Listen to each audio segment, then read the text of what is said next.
তো কেমন আছো তোমরা সবাই? আশা করছি সবাই ভালো আছো আর আমিও ভালো আছি। সামনেই দুর্গাপুজো, তো তাই কিছু জুয়েলারি তোমাদের সাথে শেয়ার করছি। এই যে সবুজ হারটা আমি একটা সবুজ শাড়ির সাথে পরবো। তারপর রয়েছে একটা সাদা নীলের হার, এটা আমি কিনেছি কিন্তু কোন শাড়ির সাথে পরবো আমি জানি না। যখন পরবো তোমাদের ভিডিও করে দেখাবো। আমার ভালো লেগেছিলো তাই কিনে নিয়েছি। আর এই যে গায়ে হলুদের সাজটা, এটা আমি এমনিই কিনেছি, কোনো দুর্গাপুজোর জন্য নয়। এটা আমি নাচের সময় পরবো তাই কিনেছি। আমার ভীষণ ভালো লাগছিলো, আমি তাই এইটা কিনে নিয়েছি। এটাও কিন্তু কোনো পুজোর জন্য নয়, ঠিক আছে।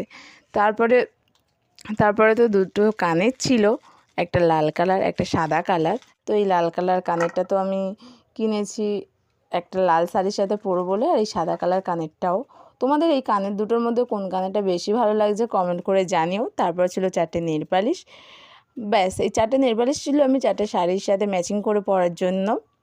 তোমাদের কোন জুয়েলারিটা, মানে কোন হারটা কোন কানেরটা বেশি ভালো লেগেছে কমেন্ট করতে ভুলবে না কিন্তু, অবশ্যই কমেন্ট করে জানিও। আর তোমাদের পুজোর কেনাকাটা কত দূর চলছে সেটাও কমেন্ট করে জানিও আমাকে।